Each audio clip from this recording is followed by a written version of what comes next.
I would consider it to be one part of the country has decided just to leave in terms of refusing to follow the basic principles. I call it the American way. That we have this rising communism within the Democratic Party. They reject what we all have believed in, or we Americans have commonly approved of, which is the rule of law.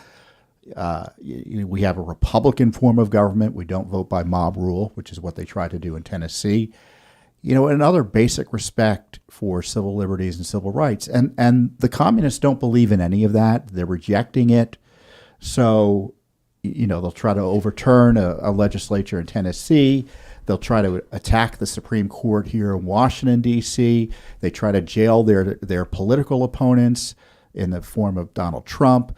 We see this now with the January 6th grand jury investigations, where they're trying to jail people for exercising their First Amendment rights under the state federal constitutional law to dispute an election. So, they're kind of throwing out the window all the sort of norms that we used to believe in. The divorce is they're abandoning the family. They believe, or even better, even worse, trying to destroy it. They believe might makes right. That's it. Well, it's the communists. They can call themselves whatever they want. They're not going to call themselves communists, Marxists. Well, a lot Antifa. of them actually do. Right.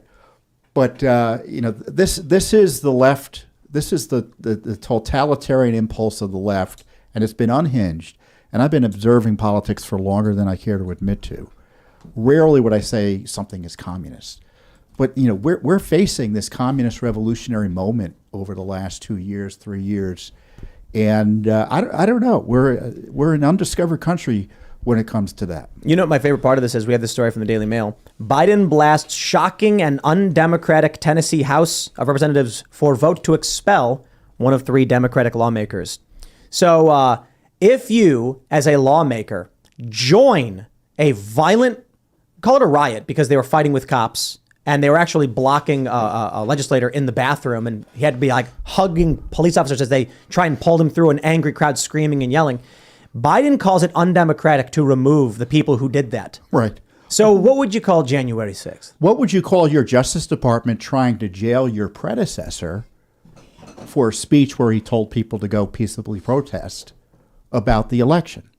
So Biden is approving of an insurrection in Tennessee while trying to jail Trump on pretextual charges for inciting violence in Washington, D.C.